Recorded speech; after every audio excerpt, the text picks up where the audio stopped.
1절부터 13절 말씀 우리 함께 봉독합니다.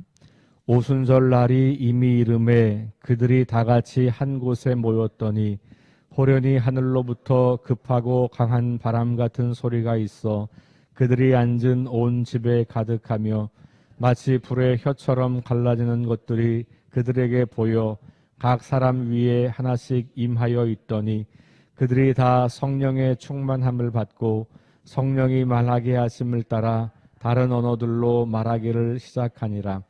그때에 경건한 유대인들이 천하 각국으로부터 와서 예루살렘에 머물러 있더니 이 소리가 나매 큰 무리가 모여 각각 자기의 방언으로 제자들이 말하는 것을 듣고 소동하여 다 놀라 신기하게 여겨 이르되 보라, 이 말하는 사람들이 다 갈릴리 사람이 아니냐? 우리가 각 사람이 난 곳 방언으로 듣게 되는 것이 어찌 됨이냐? 우리는 바데인과 메데인과 엘람인과 또 메소보다미아, 유대와 갑바도기아, 본도와 아시아, 부르기아와 밤빌리아, 애국과 및 구레네에 가까운 리비아 여러 지방에 사는 사람들과 로마로부터 온 나그네 곧 유대인과 유대교에 들어온 사람들과 그레데인과 아라비아인들이라. 우리가 다 우리의 각 언어로 하나님의 큰 일을 말함을 듣는도다 하고 다 놀라며 당황하여 서로 이르되 이 어찌 된 일이냐 하며 또 어떤 이들은 조롱하여 이르되 그들이 새 술에 취하였다 하더라. 아멘. 네, 예루살렘을 떠나지 말고 약속한 것을 기다리라 라고 하는 4절 말씀이 이제 실현되는 장면이죠. 여기 2장에 보면 이제 오순절 날이 이르렀을 때 그들이 다 같이 한 곳에 모여 있었고 그들이 그 자리에 있을 때 급하고 강한 바람 같은 소리, 첫 번째 소리가 들렸어요. 근데 그 소리가 급하고 강한 바람 같은 소리가 였고, 그 다음에 또 하나는 시각적인 것이 있었는데 어떤 게 보였냐면 불의 혀처럼 갈라지는 것들, 이런 것들이에요. 근데 이제 이 표현은 여러분들이 문자적으로 이해하시는 것보다는 구약 성경에서부터 계속해서 하나님의 임재를 나타낼 때 썼던 관용적인 표현이에요. 그러니까 설명할 수 없는 뭔가 신비한 하나님의 능력과 혹은 어떤 신비한 하나님 경험을 할 때 이 구약 성경의 사람들, 유대인들에게는 전통적으로 강하고 큰 바람 같은 소리, 그 다음에 불 같은 어떤 것, 이렇게 표현을 했던 것이죠. 구약 성경에 등장하는 여러 표현들이 다 마찬가지예요. 그러니까 이런 표현들을 접할 때 설명할 수 없는 어떤 놀라운 일이 일어났고 그것을 우리의 언어의 한계로 표현을 해보는 거예요. 그러니까 성경을 읽으실 때 그런 것들을 잘 구별하시는 것이 되게 중요하죠. 예를 들면 우리도 어떤 설명할 수 없는 어떤 놀라운 일을 경험할 때가 있잖아요. 그때 이제 우리가 잘 쓰는 표현은 기가 막힌, 이런 표현 쓴단 말이에요. 기가 막혔다라고 하는 표현을 쓰는데 진짜 기가 막힌 게 아닌 거예요. 그렇다고 그게 거짓말이냐? 거짓말이 아니에요. 근데 설명할 수 없는 거예요. 뭔가 일상의 경험과는 확연히 다른 어떤 놀랍고 신기한 경험을 할 때 그것을 표현하는 각 문화마다, 각 시대마다, 각 나라마다 그 표현하는 방식이 있는 거예요. 그래서 이거는 뭔진 모르지만 굉장히 강하고 어떤 급하고 어떤 놀랍고 이 사람들에게 뭔가 획기적인, 그리고 이게 이해할 수 없는 우리 자연 현상이나 혹은 우리의 이성의 한계로는 이해할 수 없는 일이 일어난 거죠. 근데 그 일이 뭐냐 하면 갈릴리 출신 사람들이 이야기를 하는데, 말을 하는데 그 듣는 사람들은 그 이야기를 갈릴리 방언으로 듣는 게 아니고 자기 지역 방언으로 들었다는 거예요. 그러니까 여기서 말하는 방언과 고린도서에서 말하는 방언은 다른 거예요. 고린도서에서 말하는 방언은 여러분들이 지금 생각하시는 그런 방언이에요. 알아들을 수 없는 언어로 기도할 때 그 방언. 여기서 방언은요, 다른 언어예요. 여러분 혹시 방언 기도를 하실 때 다른 언어로 하는 기도를 들으신 적이 있는지 모르겠어요. 그런 기도를 하시는 분이 계신지 모르겠어요. 여기서는 분명하게 그런 모습이죠. 그래서 여기 보니까 거의 16개 지역에서 온 사람들, 9절부터 보면 바데, 메데, 엘람, 메소보다미아, 유대, 갑바도기아, 본도, 아시아 이러면서 쭉 나와 있는 지역들이 있잖아요. 각 지역마다 다른 언어들이 있었던 것이죠. 이게 정확하게 지금 우리처럼 영어, 일본어, 중국어 이런 것인지 아니면 제주, 사투리, 평안도 사투리 이런 것인지는 정확히 모르겠어. 이 헬라 세계에 공통어가 있긴 있었고 그것에 각각에 따른 방언이었는지 아니면 이 각각의 지역들이 다 자기들의 언어를 썼는지는 모르겠는데 여기서 조금 더 크게 볼 수 있는 것은 그들의 언어라고 봐요. 왜냐면 각각 자기의 방언 이렇게 나왔으니까 원래는 알아들을 수 없는 말인데 알아듣게 되었다는 거거든요. 그러니까 무슨 얘기냐면 이 갈릴리 사람들이 말을 할 때 그 말이 16개 지역의 언어로 됐다는 거예요. 자, 그렇게 했을 때 그 언어 때문에 놀라잖아요. 그러니까 그 현상 때문에 이 사람들은 야, 이게 어떻게 된 거냐? 이게 어찌 된 일이지? 이렇게 이제 놀라기 시작하지만 우리가 주목할 것은 그 놀라는 것에 주목할 게 아니고 무슨 말을 했는지가 중요한 거예요. 무슨 말을 했는지. 도대체 무슨 말을 한 건가? 그 내용이 뭔가? 그죠? 이 현상이 중요한 게 아니에요. 근데 이건 처음 보는 현상이고 이해가 안 되는 현상이니까 놀라긴 하겠지만 더 중요한 것은 이런 현상이 일어났대 이게 아니라 이 사람들이 무슨 말을 했느냐. 자, 여기 보시면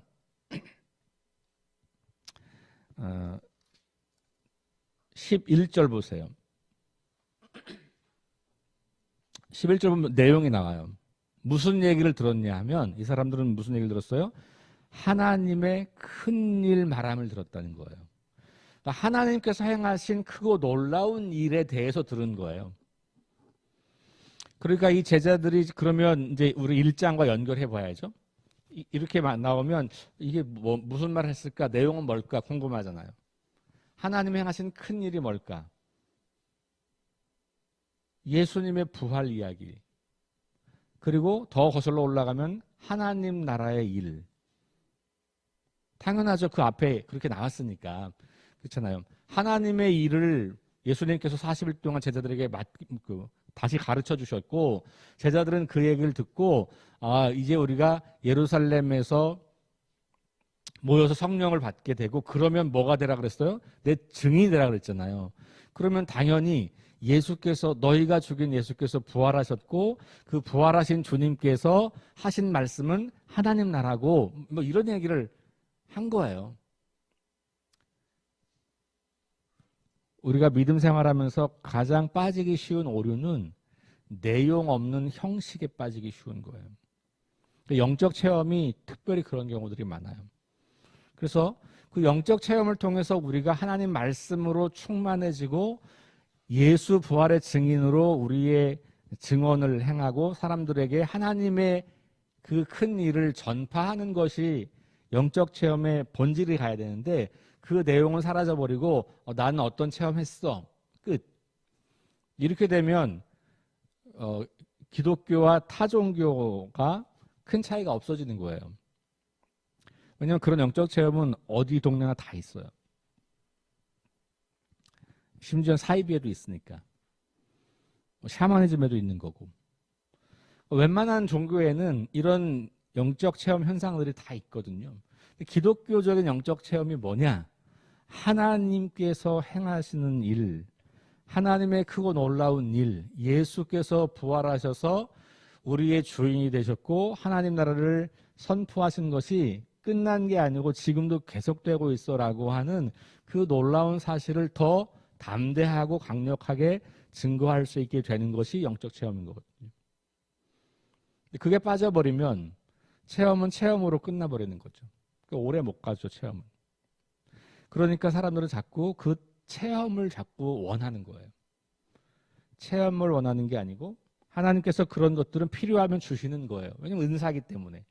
영적 체험을 만들어내려고 하는 것이 굉장히 문제가 되는 거거든요. 영적 체험을 만들어낼 수가 없어요. 하나님이 행하시는 일이기 때문에. 그러니까 우리가 그런 체험을 하게 됐을 때 그 체험을 통해서 하나님께서 나를 어떻게 쓰시려고 하는 것인지를 주목하고 하나님의 일을 꾸준하게 행하려고 하는 것에 관심을 두는 것이 필요하다. 이 제자들은 그래서 어떻게 한 겁니까? 그 뒤부터 바로 이제 나가서 복음을 전하기 시작하는 거잖아요. 이 영적 체험, 성령의 뜨거운 경험을, 그 경험을 자랑하지 않아요. 그 경험을 나누는 게 아니에요. 그래서 내가 해야 할 일이 뭐냐 하면 하나님의 행하신 큰 일을 전파하는 거예요. 그러니 이것이 우리가 생각하는 방언이라든지 어떤 영적 현상이라든지 이런 것들을 통해서 얻어야 하는 굉장히 중요한 교훈인 거죠. 그러니까 이 시대에 이렇게 강력하게 하나님이 일하실 수밖에 없는 것은 그렇지 않고는 이 제자들의 변화가 어려운 거예요. 예수님 부활을 목격했지만 여전히 그들은 두려움이 있고 여전히 공포가 있고 여전히 절망이 사로잡고 있고 그런 그들을 완전히 새로운 사람으로 주님께서 변화시키기 위해서는 성령의 경험, 이해할 수 없는 신비한 자기들의 힘으로는 되는 게 아니, 이게 우리 힘으로 되는 게 아니란 말이에요. 이 사람들이 그 각 지역의 방언을 다 공부한 게 아닌데 이게 어떻게 그게 가능하냐는 거예요. 이런 일을 행하신 분이 하나님이시고 그런 분이니 죽은 예수님을 부활시키는 것도 가능한 거지.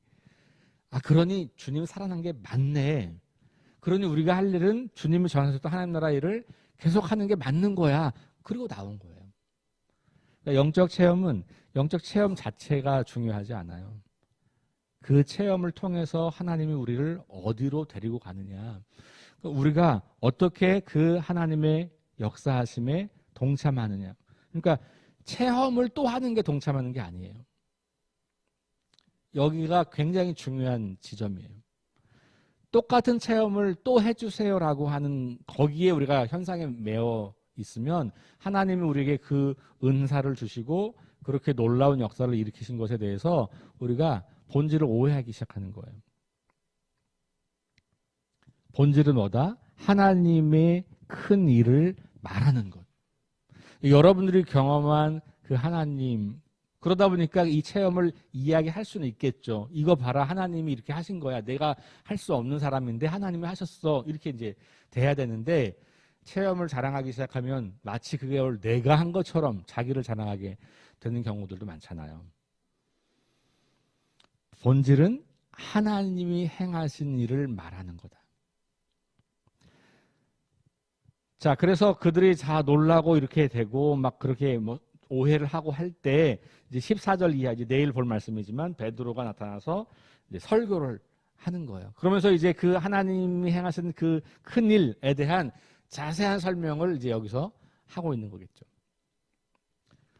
결국은 뭐냐 하면 하나님께서 이들을 사용하기 위해서 신비한 방법, 다른 언어를 말할 수 있는 그런 특별한 은사를 이때 주신 거예요. 질문해 볼게요. 그럼 이 사람들이 이 이후로 계속해서 그 각 지방에 말을 했을까요? 아니, 그냥 이건 한 번의 현상인 거예요.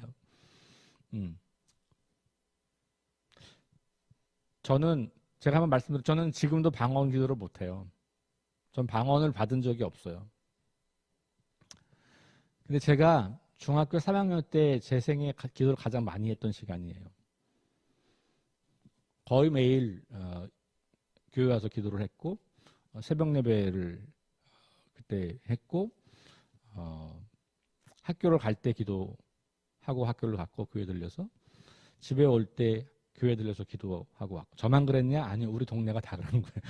제가 특별한 게 아니고 제가 어렸을 때 우리 교회의 문화가 그랬다고요.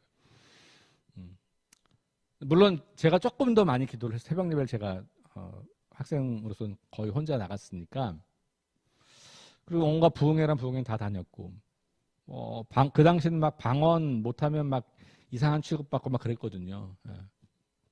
막 나와가지고 방언 따라하라고 그런 목사님도 계셨고, 막 따라하는데 안 되더라고요. 저는 보자! 이러면 이제 쭈그러서 앉아가지고 막 울고 막.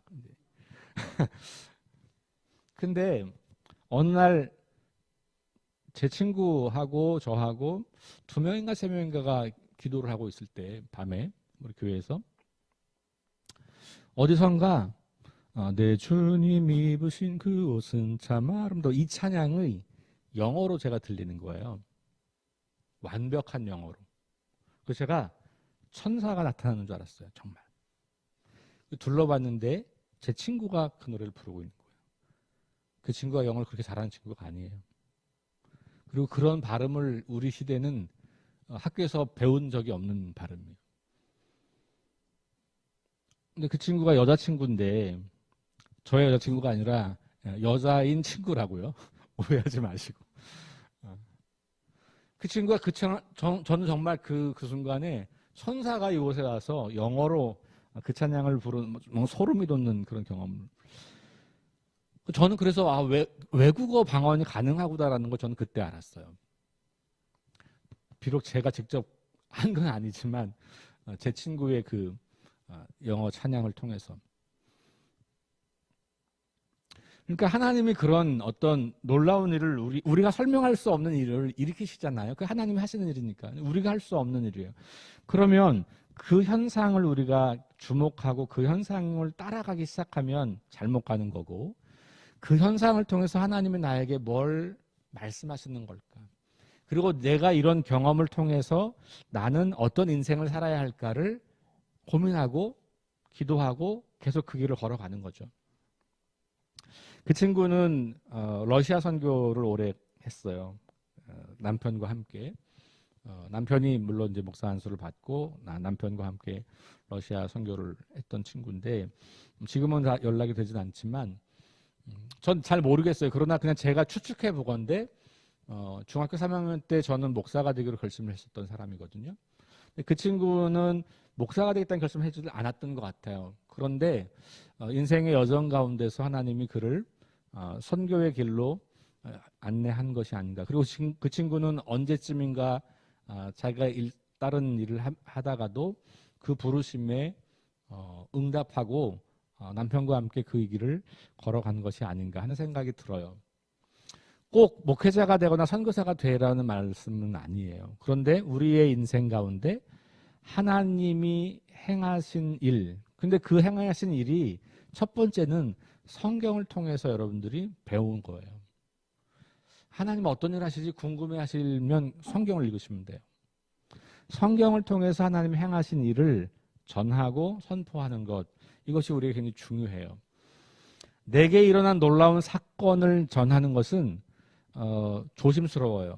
왜냐하면 그것이 지나치게 자기 주관적인 건 분명한데, 체험은 분명하지만 그게 성경적이냐 성경적이지 않냐는 우리가 좀 점검을 해봐야 될 필요가 있어요. 그러니까 우리가 평상시에 성경을 통해서 하나님이 일하시는 방식을 잘 알고 있어야 내가 하고 있는 주관적 체험이 건강하게 하나님께서 주시는 것인지 아닌지를 분별할 능력이 생겨요. 근데 이제 영적 체험을 너무 강조하시는 분들은 성경을 안 읽어요. 왜냐하면 내가 직접 하나님과 소통한다고 착각해서 그래요. 직통계시. 성경이 말하는 건 중요하지 않고 내가 들은 소리, 내가 본 것 가지고 하나님이 이렇게 하셨다고 말하기 시작하죠. 모든 이단들이 그런 거예요. 모든 사이비가 다 그렇고. 그러니까 여러분, 직통계시는 매우 위험한 거고, 그 직통계시를 반드시 성경에 비추어서 하나님이 이 성경에 나와 있는 하나님과 그것이 같은 수준인가 아닌가를 잘 분별하지 않으면 매우 위험한 겁니다.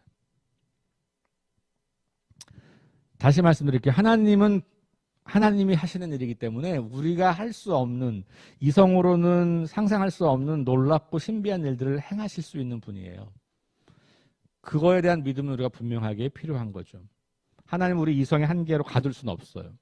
그러나 그런 현상들이 성경적으로 재조명되지 않으면, 그러면 우리는 매우 위험한 자기 독선적인 신앙이 되는 겁니다. 저는 정명석 씨도 초기에는 그런 영적 체험을 했다고 봐요. 처음부터 그렇게 사기꾼이 된 게 아니라. 이만희 씨 마찬가지. 모든 사이비에 있는 사람들이 처음부터 그렇게 사기치려고 한 사람들이 아니에요.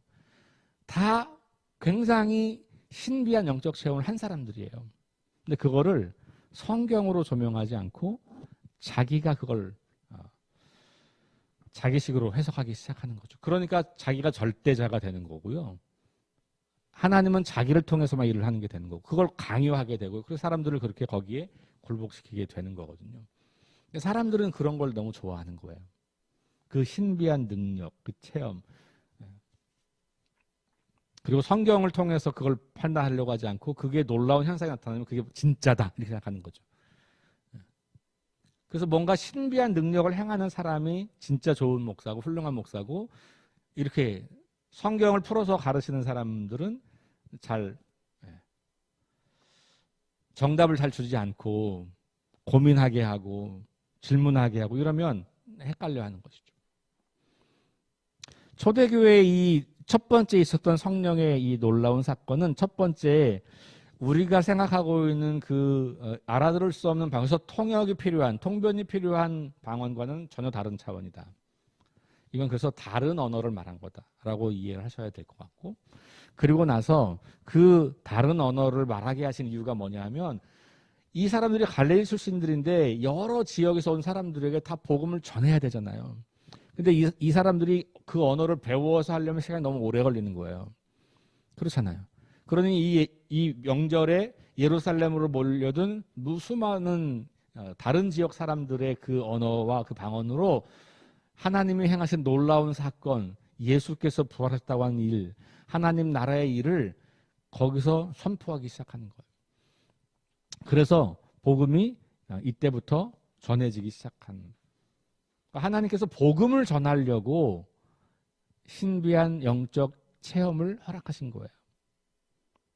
영적 체험은 있는데 복음을 전하지 않으면 그거는 약간 뭐가 그럼 다른 부분일 수 있는 것이다 라고 볼 수 있는 거죠. 이 본문을 가지고 우리가 오늘날 우리 영적 체험도 그렇게 이해할 수 있다라고 하는 것이에요. 사도행전 앞으로 저희가 여러 차례 설교하고 계속 봐서 나오겠지만, 사도행전에서 나오는 하나님의 이 놀라운 일 혹은 영적 어떤 체험, 또 부흥, 이런 것은 귀결이 뭘로 되냐면 하나님 말씀이 흥왕하더라는 표현으로 귀결돼요. 사도행전 5번인가 6번 그게 반복되거든요. 그 표현이. 어떤 일들이 있고 나면 결론적으로 반복되는 표현이 하나님 말씀이 흥왕하더라. 그러니까 부흥의 핵심은 하나님 말씀이 더 선명하게 전달되는 거예요. 사람 많이 모이는 게 부흥이 아니에요. 그거는 부흥의 한 현상이에요. 부흥의 핵심은 하나님 말씀이 들려주는 거고, 그 하나님 말씀이 선명해지는 거고, 그 하나님 말씀이 점점 확장되어 가는 거예요. 이게 부흥의 본질이에요. 사도행전이 보여주고 있는. 그러니까 사람들이 많이 모여서 뜨거운 영적 체험을 했다. 그거는 부흥의 한 현상에 불과한 거고, 부흥의 본질은 그래서 그 사람들이 자기 자리로 돌아가서 말씀을 선포하느냐, 전하느냐, 말씀이 더 흥왕하냐, 이것이 부흥과 관련되어 있는 얘기라는 것이죠.